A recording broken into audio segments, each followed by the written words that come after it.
Magandang araw mga boss. Ngayong araw, siyempre, babiyahe na naman tayo. Hindi sana tayo babiyahe ngayong araw dahil malamig mga boss. Sarap na lang matulog maghapon. Pero siyempre, pag di tayo babiyahe mga boss, wala tayong pambiling gatas, saka bigas. Masarap pala bumiyahe ngayon mga boss, hindi mainit at siyempre malamig. Pag once kasi malamig yung panahon mga boss, siyempre malamig din yung ulo ng ating mga pasahero. Kagandahan sa amin dito mga boss, pag once malamig yung ulo ng aming pasahero, siyempre automatic maraming tip. Kaya sa aming minamahal na mga pasahero, mag-book na kayo mga madam and sir para magkaroon na kami ng biyahe at magkaroon kami ng maraming tip. At sa mga hindi naman nabibigyan ng tip mga boss, maraming salamat. Hindi ang tagal, nagkaroon agad tayo ng buhay na mano, siyempre. Pag buhay na mano mga boss, matik yan, maganda yan. Maganda yung biyahe natin maghapon, maganda pa yung ating pasahero na buhay na mano, sana all. At siyempre mga boss, yung pick up natin dito sa Woodwinds Village, Bacoor at papunta ito ng Las Piñas. Kaya ano panihintay nyo? Tara na, sakay na! Good morning po. Morning, kuya. May daanan lang natin sa harap. Sige lang ma'am. Diretso lang po.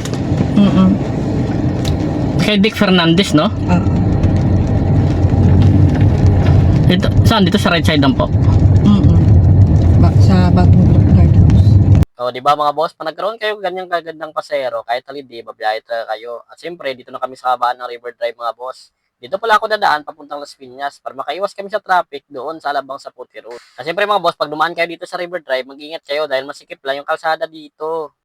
Dahil nakaiwas tayo sa traffic mga boss, ayun, na-drop na agad natin sila ma'am ng maaga. Oh, wow! Hindi nagtagal, nagkaroon agad tayo ng pangalawang pasahero. Yung pick up pala nito dito lang sa around Las Piñas at papunta lang ito ng Santo Niño, Parañaque. Pupunta na pala natin ito mga boss at baka maunahan pa tayo ng iba.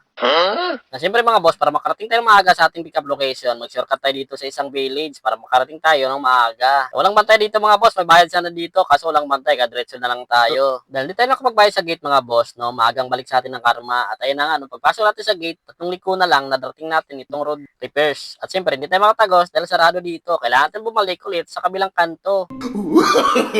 Siyempre, nakarating na tayo sa gate kung saan nag-book yung ating pasahero. Dahil mabait yung ating pasahero, hindi na tayo pinahirapan at nakabang na pala si ma'am sa atin sa labas. Sana all ma'am. Sana lahat ng pasahero namin gayaan.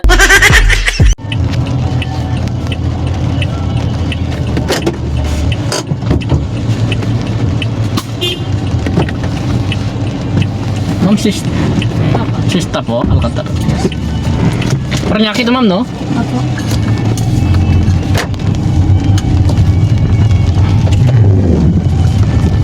Ilang minuto yung biyahe namin ni ma'am, na-drop na agad siya. Isa pala siyang Iglesia ni Cristo. Wow! Nagtagal, nagkaroon agad tayo ng pangatlong pasahero. Yung pick up pala nito, along Parañaque ng Quirino at papunta ito ng Ayala Malls, Manila Bay. Yung may kalayuan nga yung pick up mga boss, pero walang problema, pupuntahan natin to dahil ito ang trabaho natin, serbisyo, publiko.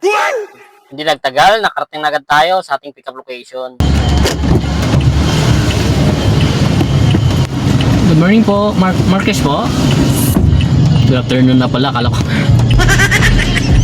Ayala Malls po, no? Manila Bay.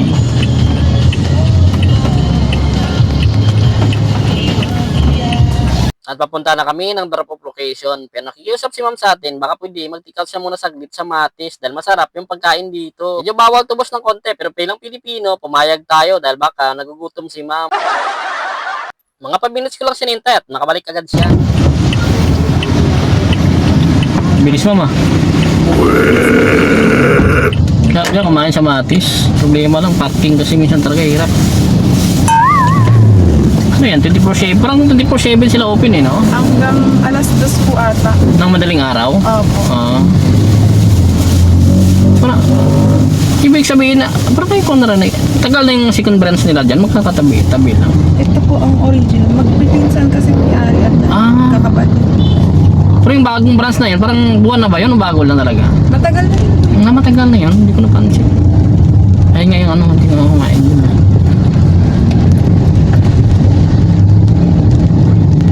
Sabi lang puntahan ko pa dyan, parang Cavite eh. Talaga po. Oo.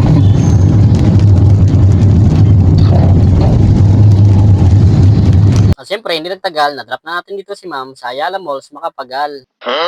Dahil di nasundan yung ating booking at ayan ang mga boss kung ano na mapasok sa ating utak. O sa mga boss, hanggang dito lang muna yung ating video. Press like and share na rin po ng ating page. God bless po.